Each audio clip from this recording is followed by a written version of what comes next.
Seorang pajak Rusia dengan keberanian penuh melawan dua drone FPV Ukraina seorang diri.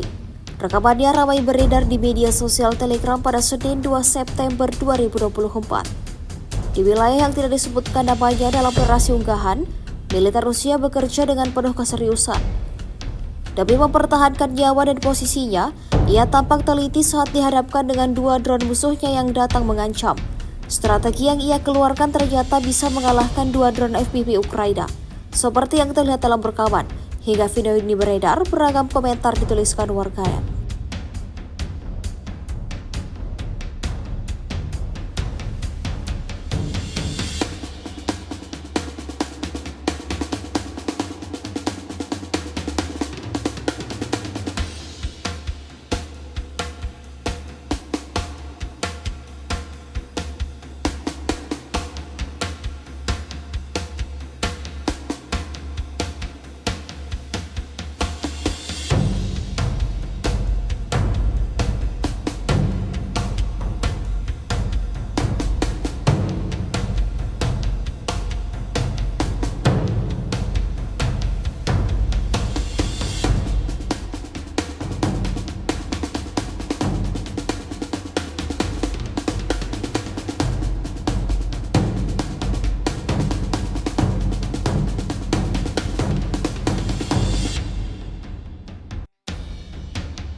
Download Tribun X sekarang, menghadirkan lokal menjadi Indonesia.